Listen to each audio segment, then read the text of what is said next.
नमस्कार. इतिवृत्तांतमध्ये आपलं स्वागत. सुरुवातीला भाजपचे बडतर्फ नेते जसवंत सिंह यांनी लोकलेखा समितीच्या अध्यक्षपदाचा राजीनामा द्यायला नकार दिलाय.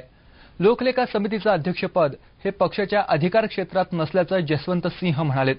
लोकसभा अध्यक्षांनी आपली लोकलेखा समितीच्या अध्यक्षपदी निवड केल्यानं पक्षाला आपल्याकडे अध्यक्षपदाचा राजीनामा मागण्याचा अधिकार नसल्याचं जसवंत सिंह यांनी स्पष्ट केलंय. जसवंत सिंह यांनी अध्यक्षपदाचा राजीनामा द्यायला नकार दिल्यानं भाजपसमोर पेच प्रसंग निर्माण झालाय. या प्रकरणी पक्षानं 7 सप्टेंबर रोजी बैठक बोलावली आहे. दरम्यान पक्षाचे ज्येष्ठ नेते यशवंत सिन्हा यांनी या बैठकीला उपस्थित राहण्यास असमर्थता व्यक्त केली आहे. झारखंडमध्ये प्रचार दौऱ्यासाठी जाणार असल्यानं बैठकीला हजर राहू शकणार नसल्याचं सिन्हा यांनी सांगितलंय.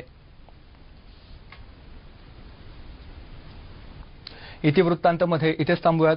पुन्हा भेटूयात अर्ध्या तासामध्ये राजशेखर रेड्डी यांच्या संदर्भातल्या बातम्यांसह. नमस्कार.